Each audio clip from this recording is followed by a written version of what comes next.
Phoenix Down Radio is on the air.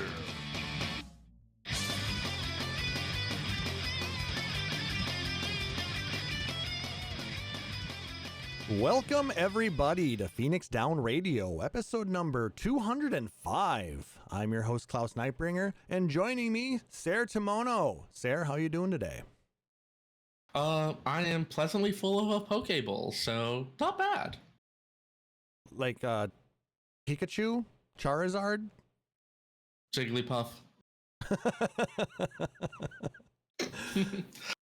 No, salmon and tuna, and some wasabi whatnots, and some crunchy tempura bits, and lots of good stuff. Pokeballs are very delicious. The mango was slightly underripe, but still good. Yeah, that happens, but I suppose that adds kind of an interesting counterpoint where you got something that's a little bit underripe like that. You get a little bit of a astringent taste that goes against some of the sweetness. I mean, that's also that it's mostly just like it's a little bit tougher. Like if I'm having mango, I want that like nice, soft, easy to chew into, super gooey and just like. See, I'm a person that doesn't really like the super sweet mango. I know I'm a little odd in that fashion, but when mango is like peak ripeness, it's almost too sweet for me. Got it. Yeah, no, it's hard for things to be too sweet for me, so. That's what she said. Sorry.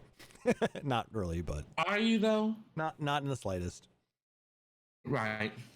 That's about what I thought. So how have you been today on a rare Saturday you get off? Oh. Or don't have to work.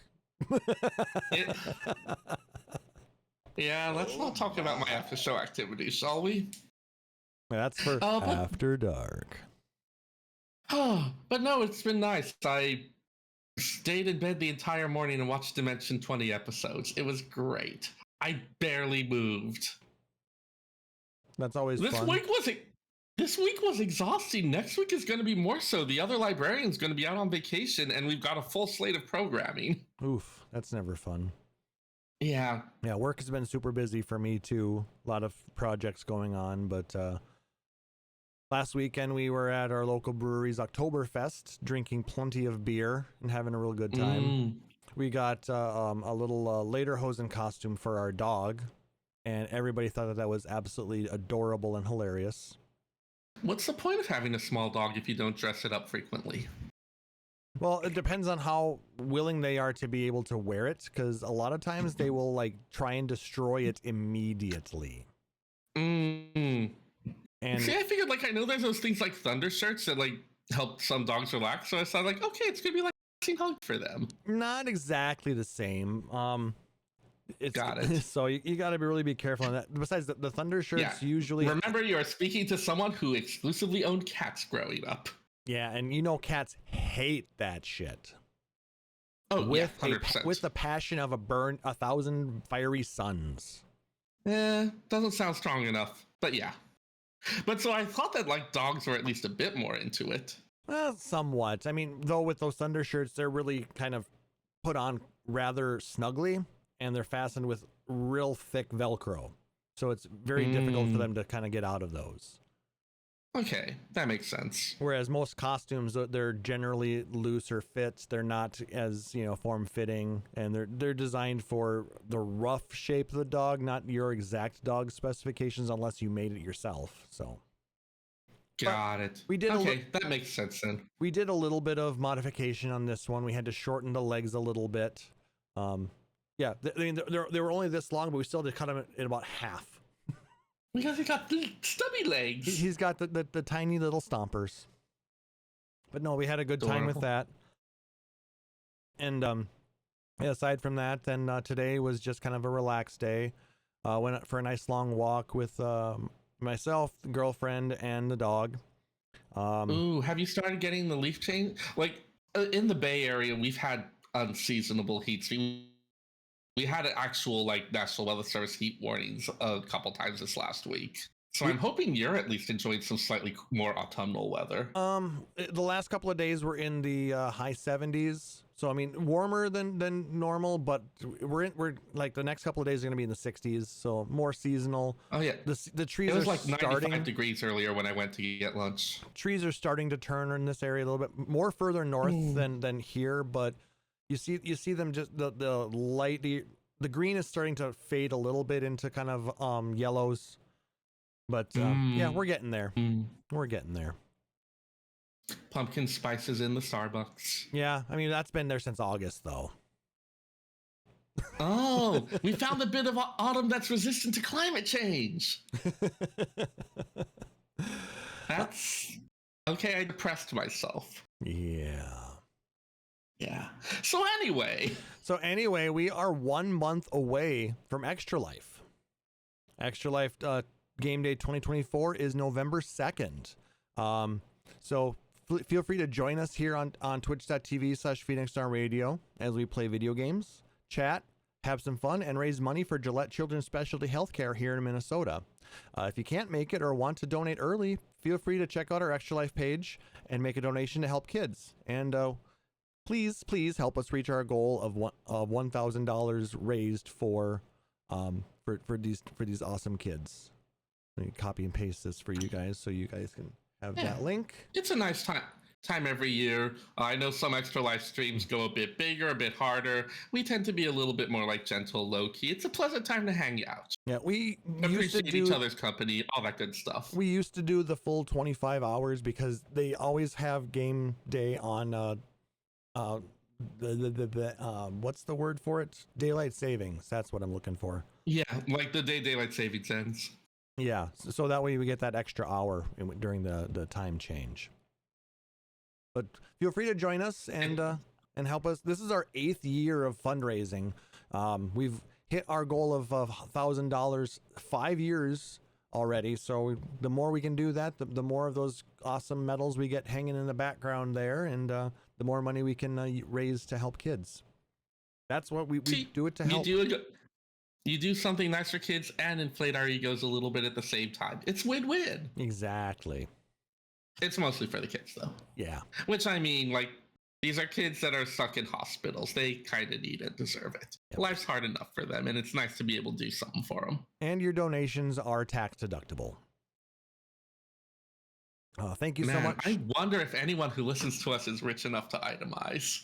I'm sure there's a couple of people who can. I mean, I used to itemize before they made those major tax changes. Okay, there we go then. And thank you to our Patreon producers, Aurori and Ravenheart. We appreciate your support every time. Love you much. Let's jump into some game and community news here. Starting with this one from IGN. Yoshi P thinks that a Final Fantasy IX remake will take more than one game. This is from Kat Bailey from IGN.com. Rumors of a Final Fantasy IX remake have been echoing around RPG circles for at least a year now, with series fans hopeful that they might soon get to revisit one of the most beloved entries in the series.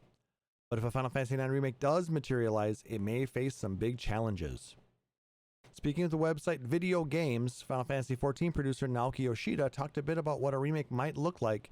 He warns it may not fit all in one game. What are your thoughts on that? I mean, it's no surprise. If you're doing like a full-on remake, like a Final Fantasy VII remake, it feels like they really want to go all out with it, add a lot of that like AAA level production quality, expand out the story, make it kind of a more modern game in those styles. And given that, taking your standard PlayStation RPG story and giving it that treatment, you end up with something that's just too big for one game. Like, so much about game making has changed that if you want to stay faithful to the story, you end up with something that's a lot longer than what you see in a lot of other stuff. Yeah. So interesting thought, but yeah, I'm not surprised, though I do wonder if they might try to pull some similar tricks to what they did with FF7 Remake. Yep. So here's what I had to say on the subject there. Of course, I do know there are requests for Final Fantasy IX to be made, but when you think about Final Fantasy IX, it's a game with huge volume, Yoshida says. When you think about all that volume, I wonder if it's possible to remake that as a single title. It's a difficult one. It's a tough question. Yoshida seems to be suggesting that a potential remake could go the direction of Final Fantasy VII Remake, which is in the middle of a planned trilogy. Fans have long had mixed feelings about splitting it into multiple parts, which offers the opportunity to add plenty of new elements, but also slows the pacing. As it stands, a third part of the trilogy doesn't figure to be out until 2026 at the earliest. But Yoshida is right about Final Fantasy IX being a big game. It's absolutely loaded with side quests, minigames, and other content, and it's set in a very large world. Reproducing all of that material won't be easy for any development team that takes on a remake. You've got 4 different continents. You've got, like, each of which has its kind of own act structure, plot beats to it. Lots of the various side quests related to, because you have a lot of that treasure hunting aspect, the various things, like with the 4-armed man giving you a treasure hunter rating. And so they loaded in lots of stuff. They really played a bit on Zidane being a thief / treasure hunter, a little bit of that adventure aspect. There was a lot of side stuff to do. And I don't think you could really realistically remove that if you're trying to make something. With these remakes, you want to capture some of what people loved about the game, which often means capturing a lot of its really weird, quirky stuff, the stuff that's stuck in people's minds. So I don't think you can get rid of a lot of that. Yeah, not easily. If they didn't have Chocobo Hot and Cold game, I would riot. God, how many hours did I spend on Chocobo Hot and Cold? It's such a fun little game. I would just be humming Vamo a la Flamenco all day. Brum, Never got tired of it. brum, brum. Good times. So anyway. Plus, I always had trouble like farming up enough money for things before a city got destroyed. So getting the price of Chocobo Hot and Cold was the best way to get the overpowered armor for me. Yeah. As for Yoshida himself, he's interested in remaking a different game in the series. The one that I would like to make myself would be Final Fantasy III, I think. For longtime fans of the series, Yoshida is referring to the version released on the Famicom, not the Americanized Final Fantasy VI. It's a deep cut as Final Fantasy's releases go, but very much in keeping with Yoshida's attitude as Final Fantasy XIV's producer. Though, honestly, that makes a lot of sense. Like, we've seen in a lot of the FF14 expansions, they riff on and explore different games from the series.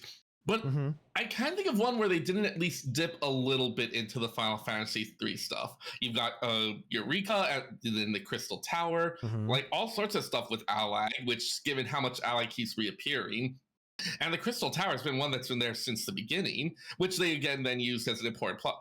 Just like all these elements from Final Fantasy III keep showing up over and over, keep having additional little nods to it. Yep. So it makes sense that that's one that's especially captured his attention. But if you really think about it, it did get a remake when the DS version was released in North America finally.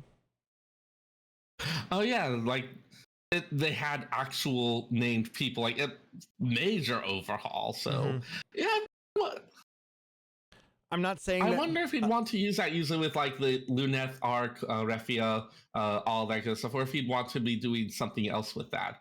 Maybe something based more on like the original trimmed down. Yeah, would he want to use that? Because that a lot of that plot was kind of introduced for the remake. Would he want to use that? Would he want to pay more homage to the original? Well, I don't know. I would be very interested to pick his brain about that. Well, there you go. Next time you see him, you'll just have to ask him, huh?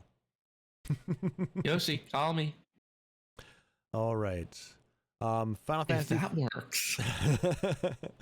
Next story. Final Fantasy XIV pauses housing demolition in wake of Hurricane Helene. This is also from Kat Bailey at IGN.com.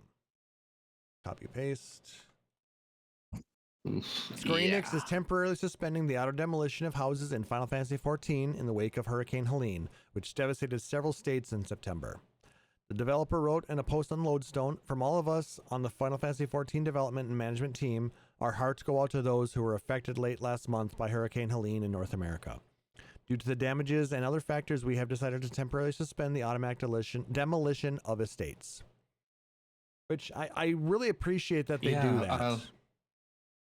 Yeah, there's a kind of a long history of real world natural disasters in Final Fantasy XIV, going all the way back to 1.0, and the reason we have King Mogomog as a primal was because of was it Fukushima, the earthquake and tsunami?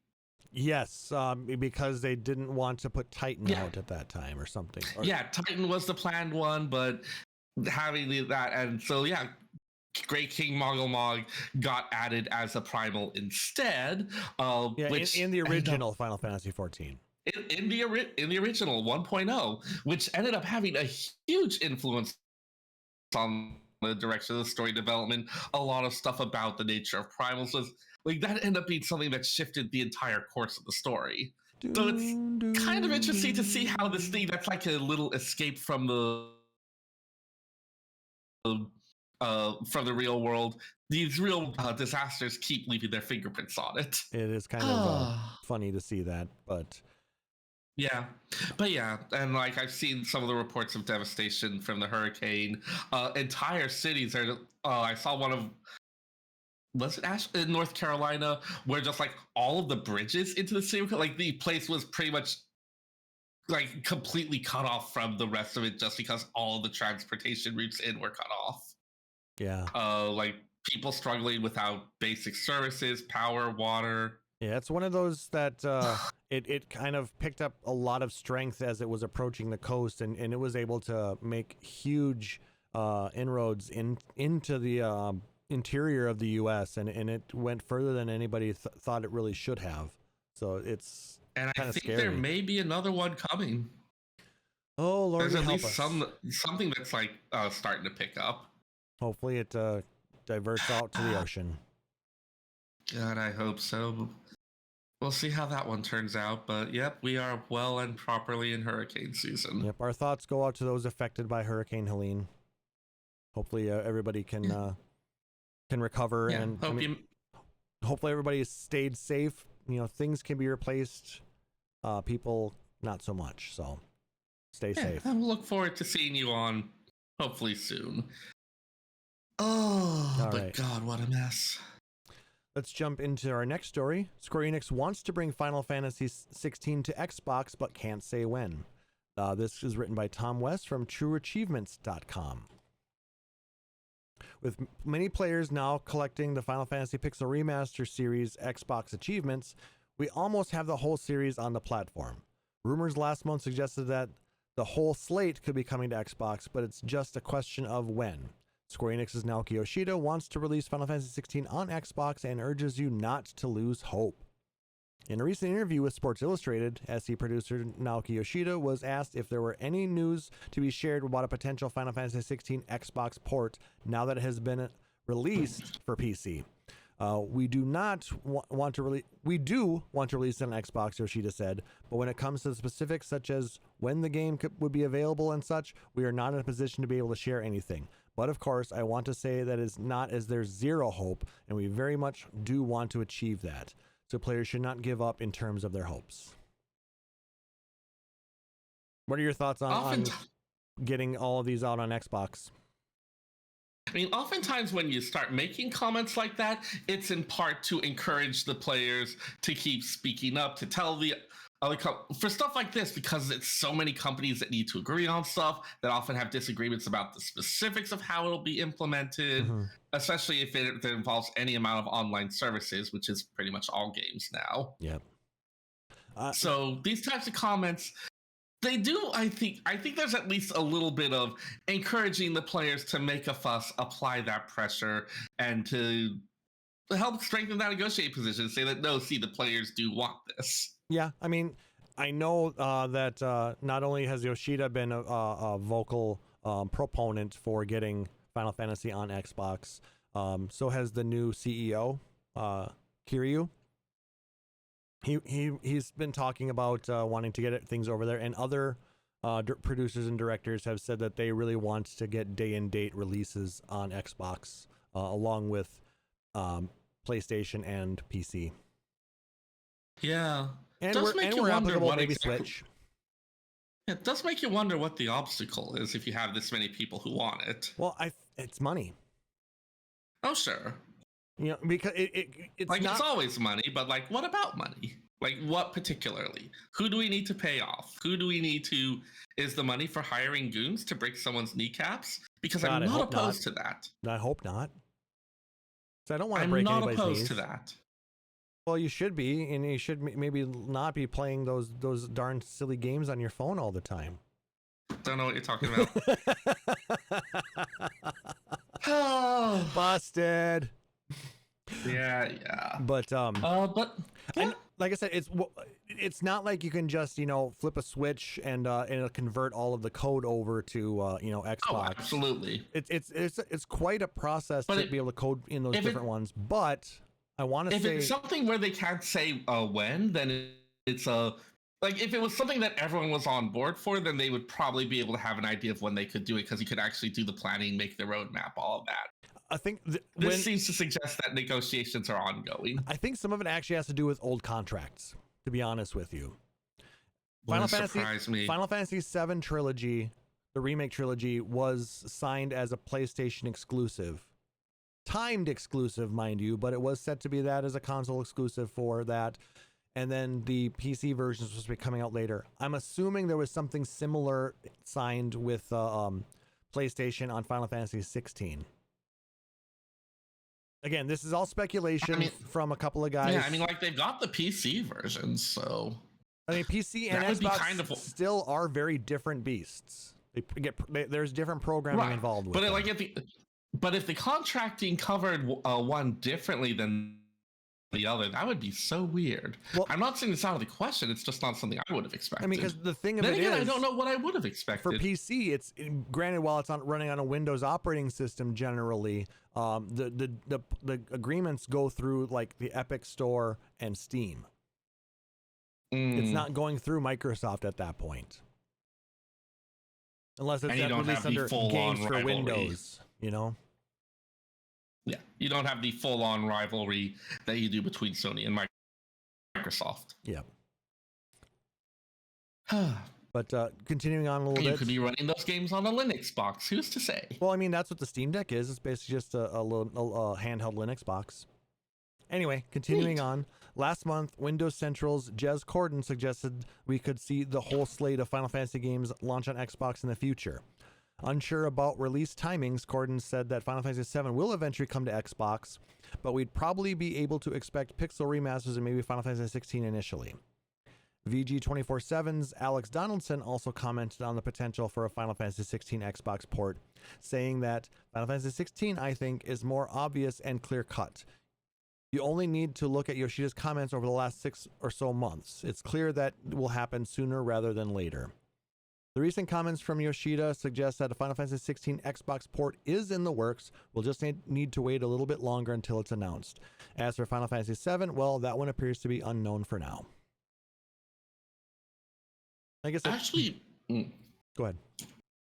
Actually, yeah, that does make a lot of sense. If it is something where there's an agreement, but there's still lots of stuff covered under NDA, then it wouldn't be able to say anything about, oh, it is coming, oh, this is what... But he could certainly say, this is something we want to do, because this is just one company, how they feel about it and what they want. I don't feel like that would be... You're not saying that it is happening. You're not saying anything about it. You're just saying, this is something we want. And if there is an agreement in place, this would be the best way you can signal it without violating NDAs. That would also make sense. If it's like, if there is an agreement, but you can't talk about it yet. Yep. Man, information theory and passing on like coded messages is weird. Big old game. Or maybe it means none of this, and I am just tying myself into knots. Well, I mean, we're all just speculating here, so. Pretty much, yeah. And we have one final story in the gaming community news. Now, this one is a big speculation piece that I found and I thought was quite interesting. So the opinions that are going to be expressed in here are of the author, Matthew Morante.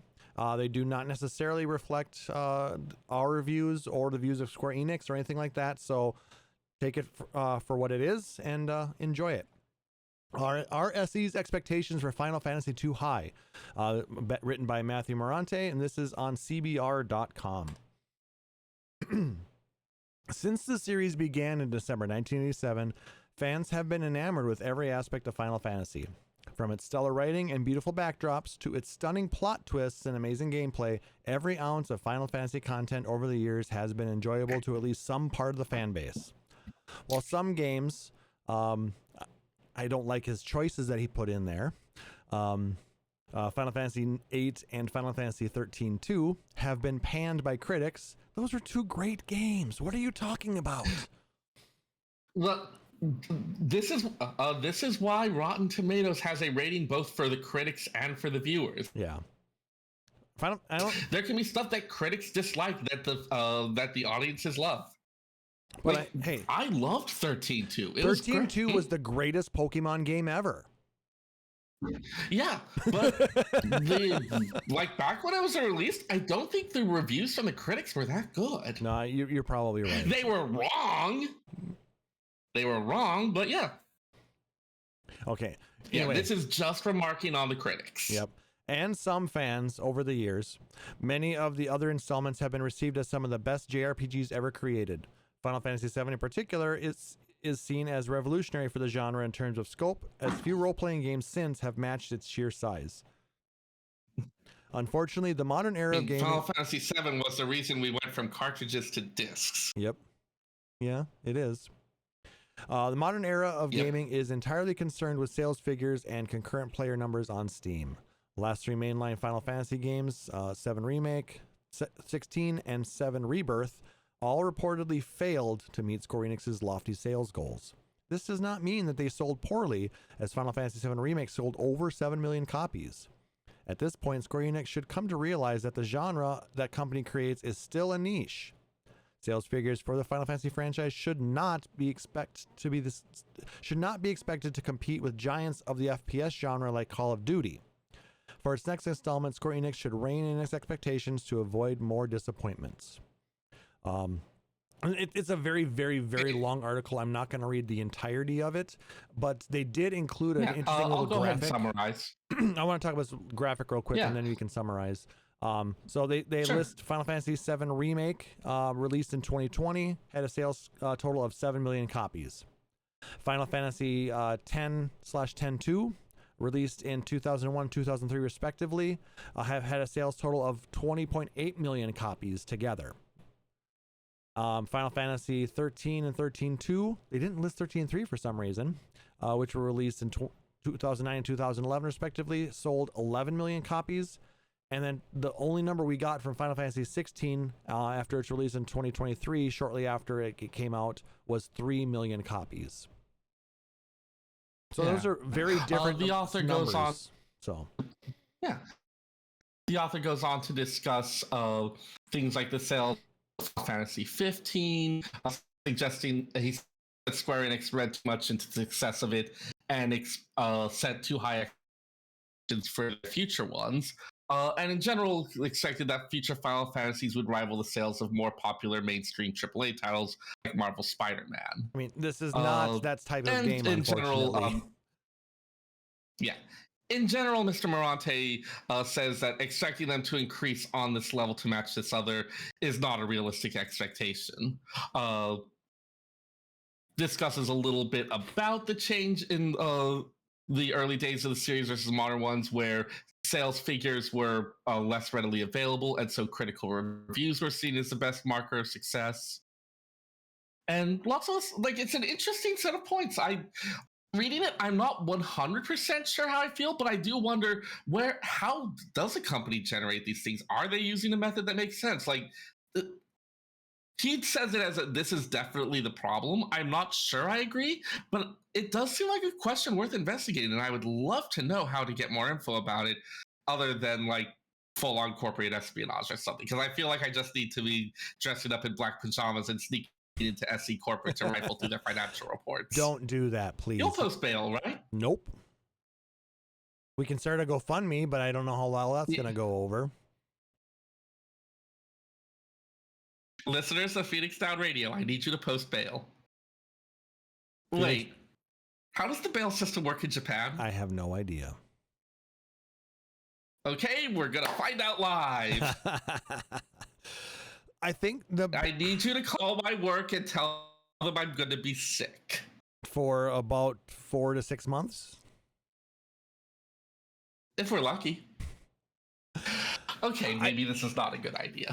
Here's my take on it. I know that a lot of these newer Final Fantasy games have huge budgets.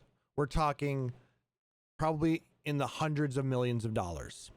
I mean, we're looking at 4 to 8 years of development time.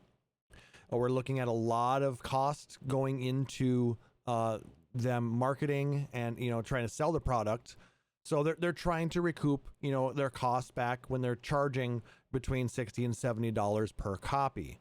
So it's going to take a lot of copies to make up, you know, $200 million in expense. I wonder how much those expectations of sales figures go towards setting like what their budget is. Like, oh, we expect this game is going to sell this many copies, and so we'll bring in this much, and so we can justify spending this much on this. Like, is it something where you're needing to pull out those numbers in order to justify the budget you want for your project? I don't know. I think that's how it started. But when you then look at all these other games, you know, you look at the Spider-Man. You know, Insomniac making Spider-Man, you look at Activision making Call of Duty, you look at all these other huge AAA games out there. They're spending hundreds of millions of dollars to produce these things and then selling them, you know, for the often using like these huge, well-established franchises. I mean, like, you're changing up your characters with every Final Fantasy. You can't really have the, oh, hey, you've got your beloved, whatever the Final Fantasy equivalent of Miles Morales would be. Yeah. I don't know.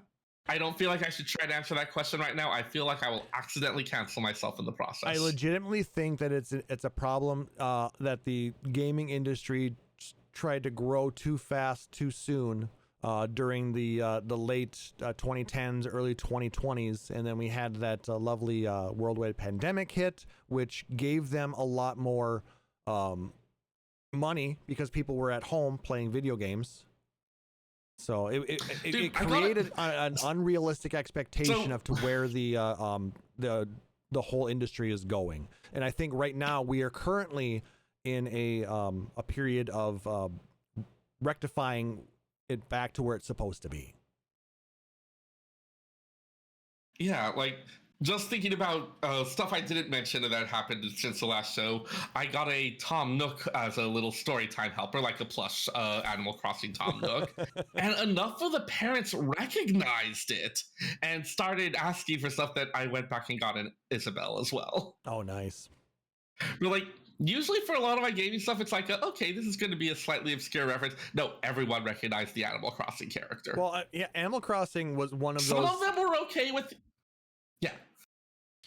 Some of them are okay with the idea of a capitalism story time, which I don't know how I feel about that.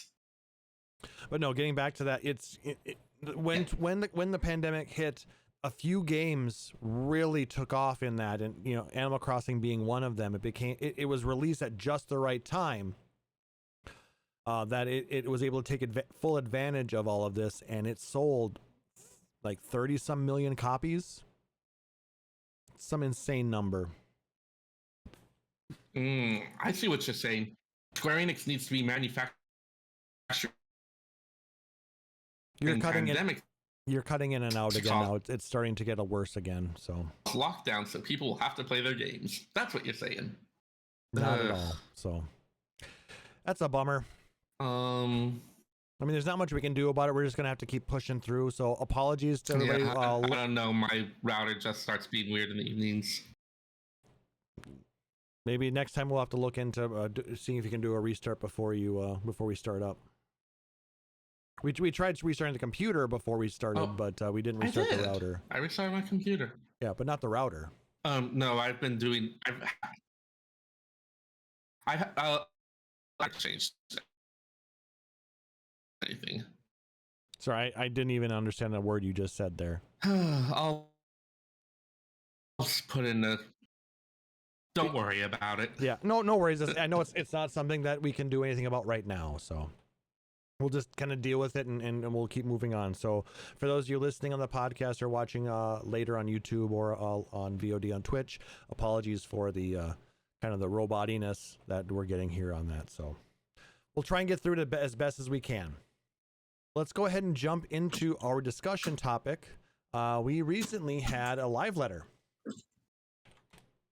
And I want to thank Nova Crystalis and Tony Garso for their coverage of Live Letter 83, which was held last weekend. In the 83rd live letter from the producer, live broadcast conducted by the Final Fantasy XIV team, director-producer Naoki Yoshida and global community producer Toshio Morochi took the stage at Square Enix's booth at Tokyo Game Show for the first of a two-part preview for Crossroads, the first major content patch arriving after Dawn Trail expansion. Crossroads, referred to as patch 7.1, will release mid-November 2024. So we'll get the exact date probably on the next on part 2 of this live letter. It will continue the main scenario where it left off after Dawn Trail, and the team showed off screenshots featuring key scenes. In them, we see Grahatia meeting with newly minted Vow of Resolve and Reason in Tuliolil, Gulol Ja with Kryl, and Grahatia with what appears to be Zoral Ja. I missed that. Oh boy. Patched artwork features a variety of characters from across the patch's content rollout. Aside from main scenario, a variety of side quests will also be added. We're getting some the no longer called Beastmen tribes. They're calling them Allied Society quests. And these will be the first ones will feature the Pelu Pelu, our mezcal loving and llama raising folks from the south area of Tuliolo. Tural. Urkopacha, I believe. I can never remember all those. Or was it the other one? I don't remember the names of all. A lot of it was hard to pronounce. I was just trying to play it and enjoy it, honestly. Yeah, Urkopacha. Okay, but there will be daily quests you can use to level combat jobs from 90 to 100. That'll be nice. Yep. The combat one is usually the first one they bring out. Yep. Just to help people who are leveling new secondary jobs and like. That's usually the first order of business for these things. Yeah, I think the order of business for the Pelu Pelu, you got to fight for your right to mezcal. Sorry, I thought it was funnier in my head. But we've got yerba mate as well. We've got options. You think lots of things are funny in your head. Well, that came out meaner than I intended it to. I'm sorry. I mean, you're not wrong. I feel kind of bad. That came out meaner than I meant. Wow.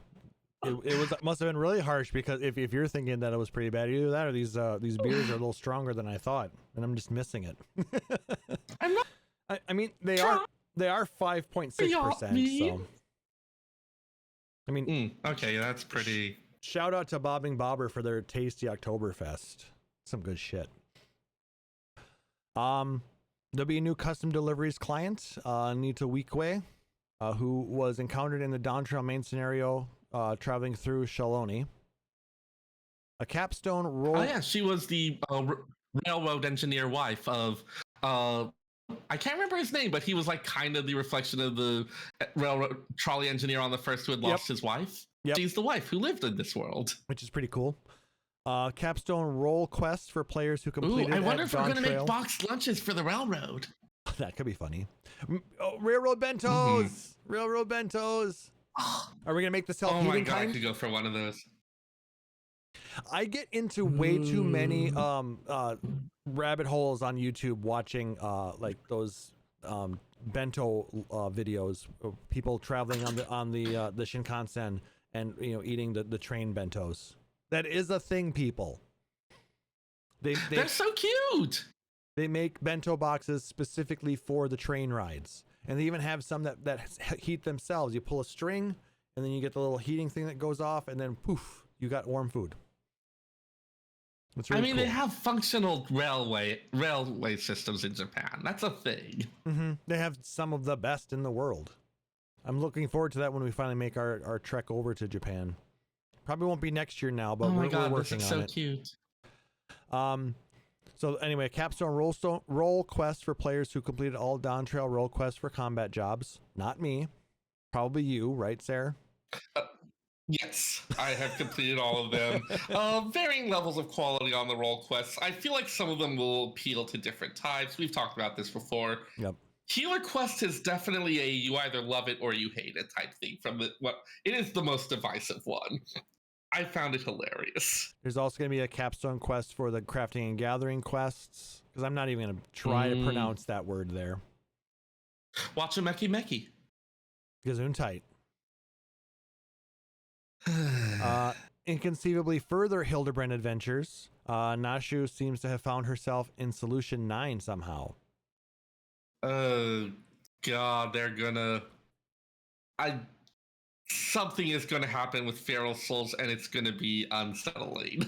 Calling it now. She's just gonna get a bomb. I'm calling it now. There's also a variety Go ahead. Yeah. Okay. No, I am just not sure what they're gonna do with that, and it worries me. A variety of system updates will also be implemented in patch 7.1, including duty support. Will begin supporting dungeons that are not part of the MSQ critical path.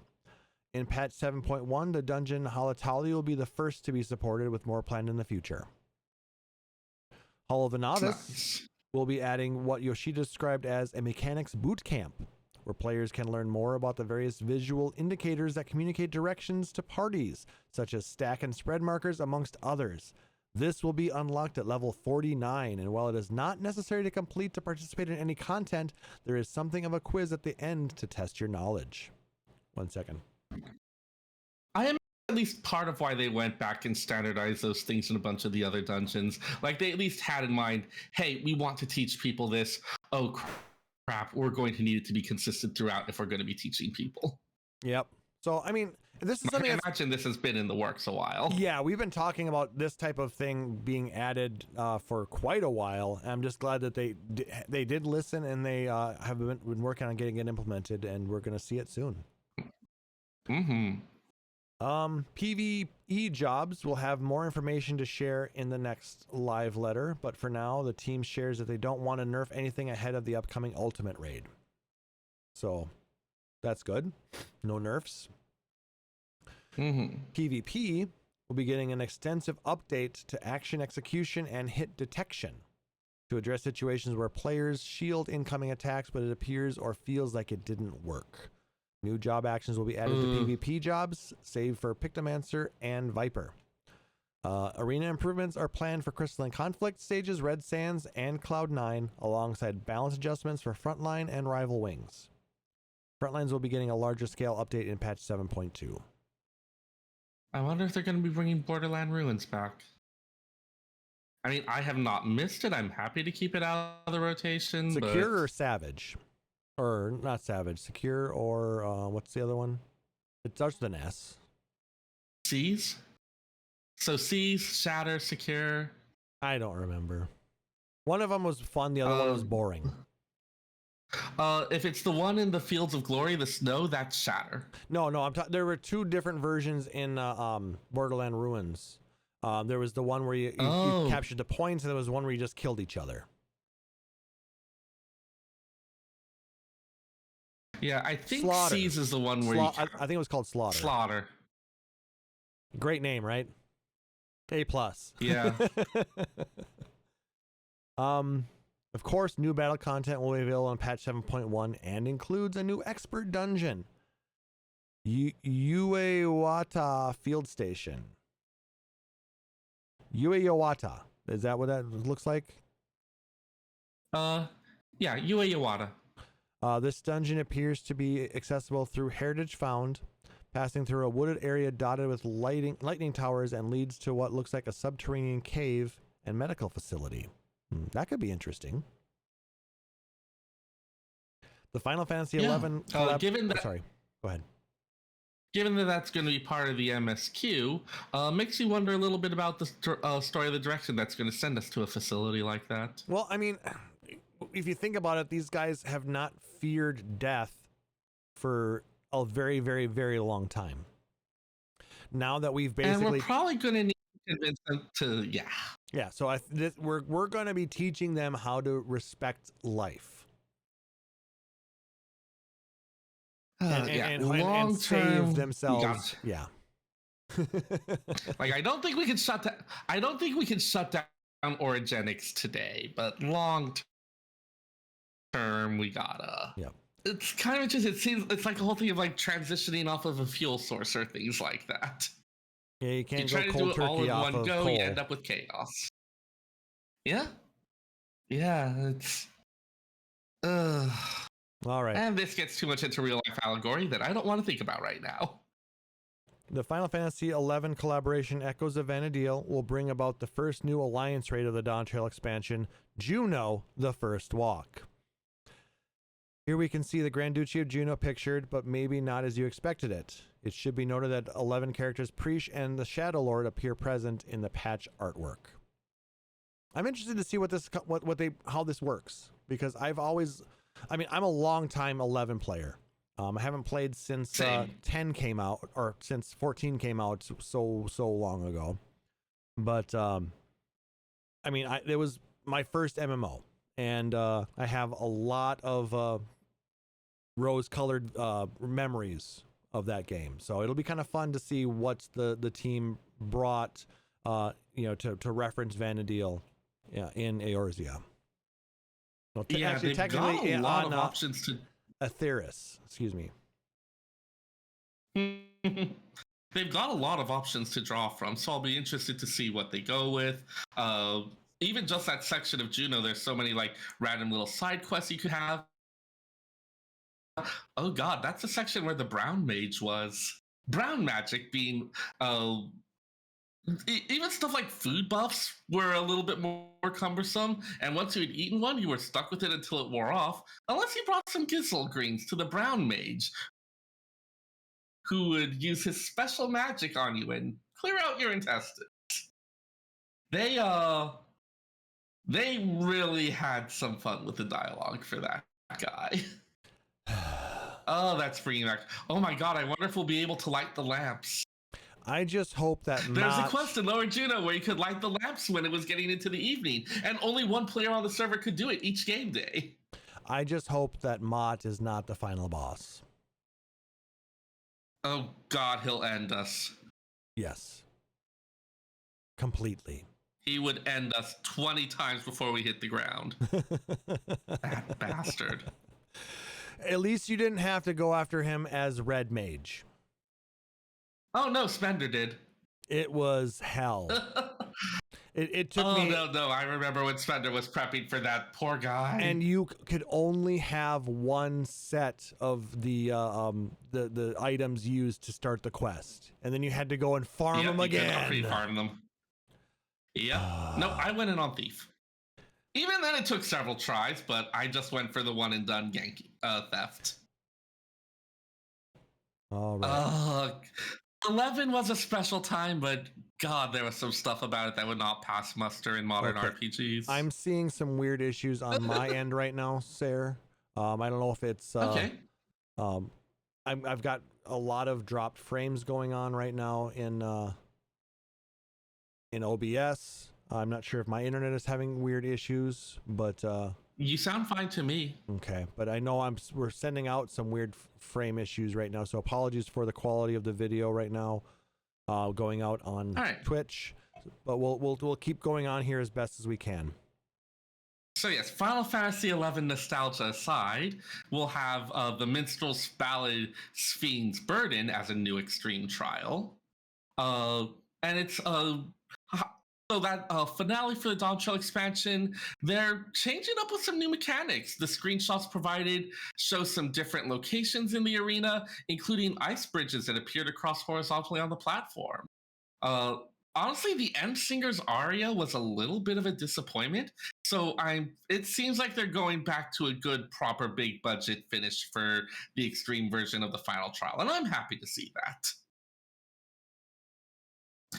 We've got Unreal Trials back with Byakuya and the Jade Stoa, now tuned to a level 100 party, as well as a new type of battle content, the Chaotic Alliance Raid. Oh my god. This is the equivalent of your Extremes and Savages, but for Alliance Raids of 24 players.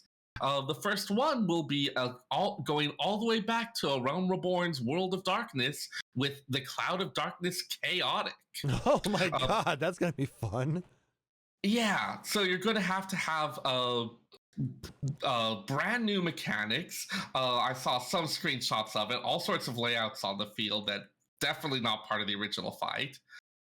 They are going to have unique rewards planned for this content, but they've said that the way that they'll be obtained incentivizes players to re-clear with people who haven't yet. The difficulty was planned to be around extreme level, but the designer says that they've tuned it closer to savage level difficulty, and we'll be getting more details about that in the next live letter. Oofta. That sounds interesting. Yep. And that next Ultimate Trial, which we've known about, we got a little bit more details on. Futures Rewritten Ultimate will be coming based on the Eden Raid from the Shadowbringers expansion. We did get to see pictures of the Fate Breaker in one phase, as well as Gaia in another. And in the splash poster image for the expansion, we did see what looks like kind of that Ring Gaia fusion. All right. It looks like things have settled a little bit on the internet and on my side. So again, apologies for those of you watching live or watching the VOD on Twitch. Hopefully that there shouldn't be any issues with the audio podcast and the video up on YouTube. Mm-hmm. All right. So other updates. They're going to add some Dome and Mahjong features where the Scions of the Seventh Dawn will react and comment on your Dome and Mahjong match. Character voices can be purchased using MGP in the Manderville Gold Saucer. So you can have Thancred. I have no idea where this came from. So Thancred can give you commentary on the Ocho. Things are looking not very good here, Cotton. I don't mind. I'm glad that Mahjong is getting some attention. Yeah. This is neat and all. I don't know who asked for this or why this is happening. So I'm not upset, but it's weird. I think it's hilarious that they're doubling down on Mahjong. I mean, it is considered one of the better online Mahjong clients already. Yeah. So, I mean, I think it's cool that they've got that in the game and that they're doing things to make it a little bit more fun for those who maybe are less inclined to play it like me.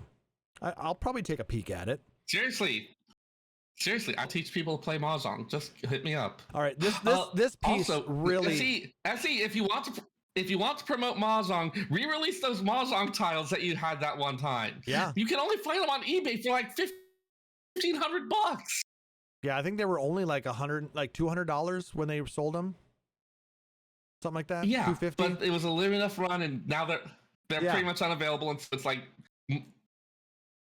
So yes, release the Mahjong tiles again. Why do I submit that as an official thing? I'm going to submit that as an official request. You do that. Anyways, next thing. I like this one. A housing update will allow you to change the interior design regardless of the location of your residence. Additionally, new interior designs have been developed. During the broadcast, Yoshida mentioned... And you can get rid of those goddamn pillars! During the broadcast, Yoshida mentioned that the team is thinking, what if you entered a small-sized house and had a large-sized interior? It seems plans are moving ahead with that very notion, but may not release later in the expansion's patch cycle. Which will be very cool for those who have a small house but want to decorate it, so it looks like a large inside. Now everybody's commenting that Final Fantasy XIV housing is now the TARDIS. It's bigger on the inside. Yeah. I am seriously much more excited about them getting rid of the little bits of pillar that I need a flat smooth wall.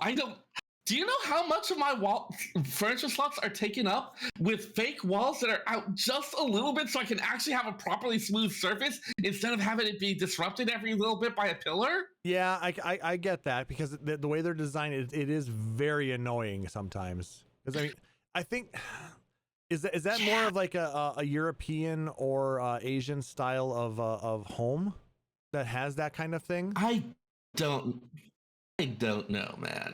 Given how many other things people do with their houses. I mean, the other thing they could maybe look at doing is another expansion of the amount of items you can have inside of a house. Oh, I'm sure they'd but love to do that. I know that each of them are instance, and they require their own instance server, in which each one requires its own amount of memory and yada yada yada. So it's not that we can just turn it up and say go. They need to make sure that it doesn't blow up the server when they do these things. But with that said, you know, housing is still, you know, a very important thing to people. I mean, I still see posts day in and day out. Remember the whole thing where they found out that a glamour dresser in any location other than the inns, you could accidentally crash the entire server? Yeah. I mean, and not just your instance server, but the actual world. Yeah. Like Seyrr could take down Hyperion if he wanted to. I don't want to. Inadvertently. How's that? I could. Well, you can't because they didn't. For legal purposes, I never wanted to do any of the things that I just did. Anyway, and other announcements regarding various merchandise and events. The Dawn Trail Final Fantasy XIV original soundtrack is now available for pre-order. It releases on October 30th in Japan and in November for North America and Europe. It includes a bonus code for a wind-up Zero minion. I don't know why they waited so long for a Zero minion. Yeah, I don't know. Like, I haven't looked at the list of what they did before. If they just have like a long list of characters that they're slowly working through, or what the deal is. But normally, wouldn't you think you would want to have your game code or your exclusive piece in there, something that relates to the expansion? Well, when did they have the Dulia Chai minion? I want to say that actually probably was in Endwalker. Yeah. Let's see. But I mean, it's one of those things. They're like one expansion behind on some of these things. Yeah. I mean, there's always a backlog. There's always more to do. I mean, I still pre-ordered it because I got to have all the minions and I got to have all the soundtracks. Because I mean, they're freaking good, and I really enjoy the music, so I want to keep collecting it. The Primals live in Japan archive footage is now available to watch from the recent September 21st concert. You can view it on paid streaming services like Stream Pass or FanStream. And according to Nick Nar, it was a very good concert, so if you want to check it out, it's worth it. There's a bunch of various new items like keychains, mouse pads, and other new merchandise available for pre-order on the Square Enix site. And some Final Fantasy XIV RPG news. The standard rulebook will be available to purchase on November 23rd, 2024 in Japan, and February 28th, 2025 in North America and Europe. There is also a deluxe edition available for pre-order. You know, I got the starter set. I still haven't played it. Do you know anybody who's played the 14? To play with and stuff. I mean, I could bring this to my. I mean, Nick Nar also has a copy of it, and I could bring it to our tabletop group that we have, and we could probably run. You should do that. But it's just like kind of a pre-gen one-off type of campaign that's in that starter set, so it's real basic. So I mean, I haven't gotten to do much tabletop RPGs in general for a while. Yep. So I actually haven't done any RPGs in a while either. It's probably been since April. It's just been a very, very busy year. Mm-hmm. I mean, not making excuses, but making excuses. Look at that. So yeah, that was. I may have gotten "Be My Honey" in my head again. Knock it off. Never. So that is the coverage that we got from the live letter summary. I didn't get a chance to check it out at all when it was live because it was a very busy weekend. You know, getting drunk, drinking beer, having fun like as one does. As one does, but. You know, it does sound like a lot of interesting stuff happening, and the first patch of a new expansion is always exciting. I mean, because there's a lot of new stuff happening. So, I mean, there's a lot of fun stuff that we have to look forward to in mid-March. So hopefully once this all releases, we'll have a lot of good fun stuff to say about the new Alliance raid, about the Chaos raids, about all the changes. So should be a lot of fun. Any final thoughts that you have on any of this? To it. I mean, I got Be My Honey stuck in my head again, so that's a thing. I still haven't gone through the raids at all. I need to get in there and do that at some point. Oh my god, I am dragging you through it. Anyways, yeah, I mean, like, definitely. I just keep falling back into so much random nostalgia about the FF11 stuff, mixed with why am I nostalgic about this bit? It was terrible. So, but was it really that terrible? I've tried to go back, and that UI just makes me so upset at this point. I mean, when you've experienced 14, yes, it's 100% horrible. Experienced any kind of modern whatnot. Well, I mean, okay, I'm gonna say this. There was a lot of stuff. There was a lot of stuff we put up with because we thought that's how it worked. Like, and it was also what we were used to. While I was playing 11, I also played the beta of WoW, and I thought that was just insane. I mean, because you had to use your mouse for everything. It was so clunky. It was not well thought out. At least in my eyes, being used to being able to use keyboard and mouse or keyboard for 100% of everything. It's less that and more just like responsiveness or lack thereof on a bunch of things. Yeah, I mean, now we're on server ticks and things like that. It's designed and also for just stuff faster. About like respect for the player's time. Yeah, 11 was definitely not designed to respect players' time. It was designed as a time suck. Yeah. When you have 18-hour fights with Pandemonium Warden. That's not healthy. The only reason they changed it is because it made news. Well, it was 72 hours before that, wasn't it?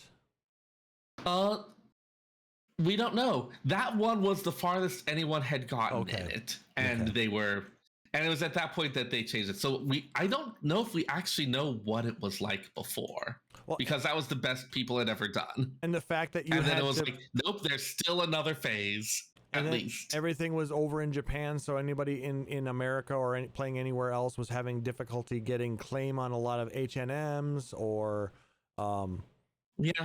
there was also just like a lot of suspicion. Like North American players were suspicious that the GMs would favor Japanese players. Apparently Japanese players were suspicious that North American players got preferential treatment as well. It's just like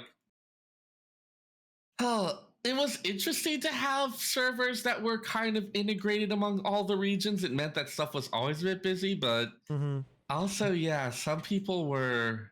It meant that everything was based off of JP time as well, though. So, there was some culture clashes. Oh God, I still remember how bad people got when like French players started playing. Because then, you're cutting another third of the world over. So then you got another group of people that are jumping on during certain times when people are trying to camp or do whatever. And there was plenty of stereotyping. And of course, there were some terrible people. But you always get some terrible people when you bring in a batch of new players. That's true. But it was a whole thing. It was a fascinating time. I'm glad I had the experience. I would not want to repeat it. But I learned a lot from it. I used it as the basis a couple of my papers back in college. I did a game theoretic analysis of undercutting behavior at the auction house. Yeah, that was, I will say that has been a very interesting way of doing that type of, player to player sales, where you could actually sell something, put it up for 1 gil, but somebody might pay 100 million gil for it. Yeah, there was some interesting dynamics that came out of it. It really was being treated a bit like, it was called an auction house and it was treated a little more like, it wasn't a full-on auction, but there was a lot of hidden information in a lot of ways about a lot of things, both in-game mechanics as well as like player-to-player things. Yeah, and there was fascinating time. Because I remember it showed all the past transactions, what was paid for it, but it didn't show what it was listed for. Yep. So and you had to pay to list an item based off of how much you were selling it for, and you had to pay it up front. So if you're, they did make changes to some aspects of that later on, but definitely some interesting dynamics came out of that, where you had like people who do want to move their item quickly, or a high ticket item where you don't want to necessarily fork out a high reserve fee over and over, but also players who know about this. And so you have people who go to the big ticket items and put in some incredibly lowball bids to see if you could catch that out. Yep. Like there was a lot of interesting behavior that came out of that, which is just like people responding to the incentives that have been set up. As I said, I got a good paper out of for one of my economics and game theory classes. It was great. Yeah, I never really got lucky and was able to buy like a scorpion claw for like 25 gil. But I didn't really try much. No, there were a few times where I did try on some of those high ticket items, because like I said, when you're paying 5% listing fee, that's a lot of gil. Yeah. So people would make these little tricks where they'd put it up listed for 1 gil, so basically they could list it for free. But if it was an item that was selling for 5 million gil, they sold for 5 million gil, you would get the most money back then. Or selling from in your player bazaar. That wasn't. Oh yeah, but that was also a thing. But they would take out a percentage of the purchase price then. If you were in one of the cities, which is why you had everybody was outside of the zone. Yep. The zone line to Lower Juneau, huge swaths of people with their bazaars AFKing overnight. And pray to God they did not run a gobby train. There were people who would run mob trains to the entrances of these zones. For those of you who haven't played FF11, please know that we could literally go on about stuff like this from one thing to another for hours. Literally for hours. It was a very special time. It was a unique time. It had a lot of impact on the way we think about these things and how a lot of these develop. It was fascinating. I'm glad to have been a part of it. I would not want to go back to it. Indeed. All right. And with that, that's going to go ahead and do it for today's episode, guys. It's a little bit of a shorter one today because not a ton of news going on. And, well, we have lives and we want to continue on with them. Right? Oh, my God. The kids were exhausting this week. I mean, the kids are exhausting every week. They're doing their best, but they're also exhausting. If you liked what you heard today, guys, please make sure to like, subscribe, or follow us on Apple Podcasts, YouTube, Spotify, or whatever your preferred podcatcher is. And if possible, leave us a rating or review. It helps other people find our show and lets us know how we're doing.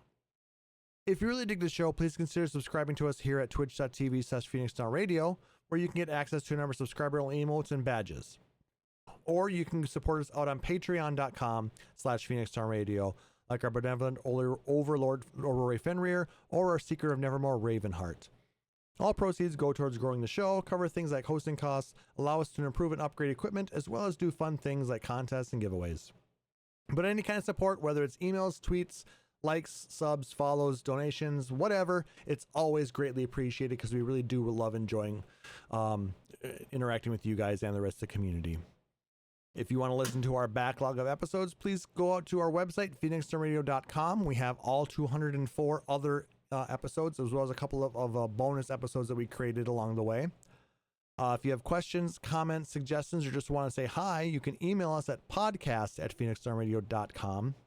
And you can check out all of our VODs out on our YouTube page, youtube.com/PhoenixDownRadio. Any shout outs this week, Seyrr? I'll go ahead and give a shout out to one of my colleagues and one of my favorite people, Megan. Thank you for when I texted you in the middle of the All Librarians meeting about, hey, I think I could make Benedicts for the next mock Prince meeting, actually taking me seriously.